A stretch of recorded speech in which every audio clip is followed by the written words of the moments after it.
আগন্তুক পঞ্চায়ত নিৰ্বাচনৰ বাবে কঁকালত টঙালি বান্ধি পূৰ্ণ প্ৰস্তুতি চলাই আছে একাংশ ৰাজনৈতিক দলৰ নেতাই। ব্যতিক্ৰম নহয় দৰং জিলাৰ চিপাঝাৰ সমষ্টিৰ টেঙাবাৰী দেওমৰনৈ জিলা পৰিষদৰ অন্তৰ্গত নেতাকৰ্মীও। জিলা পৰিষদখনৰ অসম গণ পৰিষদ দলৰ প্ৰাৰ্থিত্বৰ অন্যতম দাবীদাৰ আকৰাম হুছেইনে এতিয়াৰে পৰাই চলাই আছে প্ৰস্তুতি।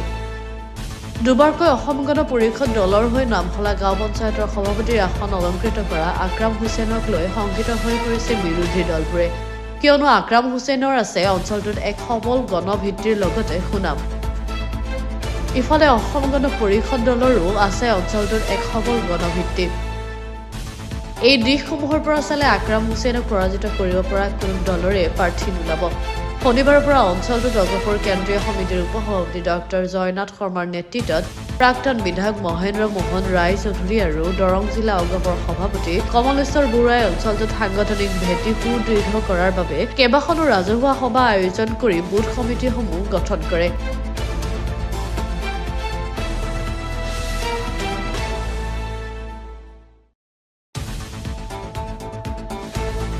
ভাৰতীয় জনতা পাৰ্টিৰ লগত আমি মিত্ৰতা আছোঁ। সেয়ে আমি গম পাইছোঁ যি মানে আমাৰ জিলাত আমি আধা আমাৰ 50% তেওঁলোকে আধা ল'ব, আমাক আধা মানে সমষ্টি দিব। সেই গতিকে আমি আশা ৰাখিছোঁ আমাৰ যিটো আমাৰ টেঙাবাৰী আমাৰ দেওমৰনৈ আমাৰ জিলা পৰিষদ সমষ্টি, সেই সমষ্টিটো আমি পাম, অসম গণ পৰিষদে পাম।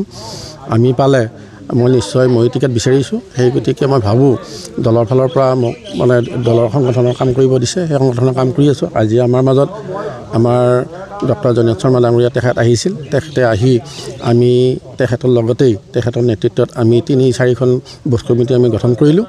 ইয়াৰ পিছতে আমি বৰ্তমান বৰঙাবাৰী গাঁৱৰ কধেৰীয়া শিৱ মন্দিৰত আছোঁ। ইয়াৰ পিছতে আমি গুমঠাপৰা গাঁৱত যাম। আমাৰ যিটো সংগঠন অসম গণ পৰিষদৰ কি মানুহৰ যিটো আগ্ৰহ, যিটো ভালপোৱা, যিটো মৰম, যিটো চেনেহ, এইখিনি বহুখিনি এতিয়াও মানুহৰ মাজত আছে। সেই 83 সময় মানুহৰ যিটো ভালপোৱা আগ্ৰহেৰে ভোট দিছিল, এতিয়াও দিব বুলি আমি আশা ৰাখিছোঁ। নিশ্চয় আমি আমাৰ জিলা পৰিষদ সমষ্টিটো আমি গঠন কৰিব পাৰিম। লগতে এইবাৰ দলীয় প্ৰতীক নাই যদিও আমাৰ 10টা মেম্বাৰে আমি আমাৰ AJPৰ দলৰ নেতৃত্বত যিকেইজন আমি মানুহ দিম, সেইকেইজন 10টাই জিকিব বুলি আমি আশা ৰাখিছোঁ। ধন্যবাদ। এতিয়ালৈকে যিমান গাঁৱলৈ গৈছোঁ, প্ৰত্যেকখন গাঁৱতে আমি অসম গণ পৰিষদৰ দলৰ কৰ্মীসকলৰ মাজত এটা জাগ্ৰত মনোভাৱ আহিছে যে দলটোক আকৌ আমি শক্তিশালী কৰিব লাগে। আৰু ৰাইজে দাবী কৰিছে যে চিপাঝাৰ সমষ্টিটো এইবাৰ অগপক লাগে। আমি যিখন গাঁৱতে গৈছোঁ, এতিয়া ইয়াতেও আমি দানেশ্বৰ চহৰীয়াৰ ঘৰত আমি বহিলোঁ আৰু গোটেইকেইজন মানুহকে আমাক সেইখিনি কথাই ক'লে যে আমাক এইবাৰ চিপাঝাৰ সমষ্টিটো লাগে।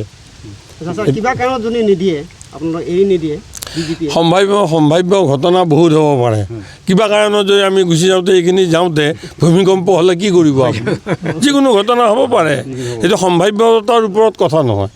আপুনি পৰীক্ষাত সম্ভাৱ্যৰ দূৰত কথা নহয়। পৰীক্ষাত বহি কুৱেশ্যন পেপাৰখন পোৱাৰ পিছত এনচাৰ স্ক্ৰিপ্টত আপুনি উত্তৰ লিখিব লাগিব। উত্তৰ লেখোঁতে ভালকৈ লিখিলে আপুনি ভাল নম্বৰ পাব, বেয়াকৈ লিখিলে ফেইল কৰিব। এতিয়া আমি ভাল নম্বৰ পাবৰ কাৰণে চেষ্টা চলাইছোঁ। আমাৰ সংগঠনটো মজবুত কৰিবলৈ চেষ্টা চলাইছোঁ। ভালৰ ফালে গৈ আছে।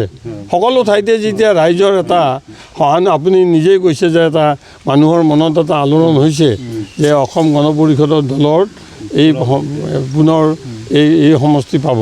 গতিকে আমি চেষ্টা চলাইছোঁ। আৰু এইটো কোনটো সমষ্টি কাক দিব, এইটো একেবাৰে ইলেকশ্যনৰ সময়ত আমাৰ দুয়োটা দলৰ কেন্দ্ৰীয় নেতৃবৃন্দই আলোচনা কৰি তেখেতসকলে আমাৰ সাংগঠনিক দিশটো চাই উঠি কোনটো সমষ্টি কাক দিব, কোন দলক দিব, এই বিষয়ে আলোচনা হ'ব। আজিৰ দিনটোত আমি দেখিছোঁ সাংগঠনিক ক্ষেত্ৰত আজিৰ দিনটোত অগপ কিন্তু চিপাঝাৰ সমষ্টিত বহুত আগবাঢ়ি আছে। মানে যিমান আপোনালোকে এইটো ফিল্ডত কথাটো গম পাব, আমি আগবাঢ়ি আছোঁ বুলি ৰাইজে কৈছে আমাক। সেইটোকে আমি আশা কৰিছোঁ। এই আশাটো আমাৰ মানে একেবাৰে দৃঢ়ভাৱে যে চিপাঝাৰ সমষ্টি অসম গণ পৰিষদক যাতে পুনৰ মিত্ৰ দলৰ আলোচনাৰ সময়ত আমি পুনৰ পাব পাৰোঁ, তাৰ কাৰণে আমি চেষ্টা চলাই আছোঁ।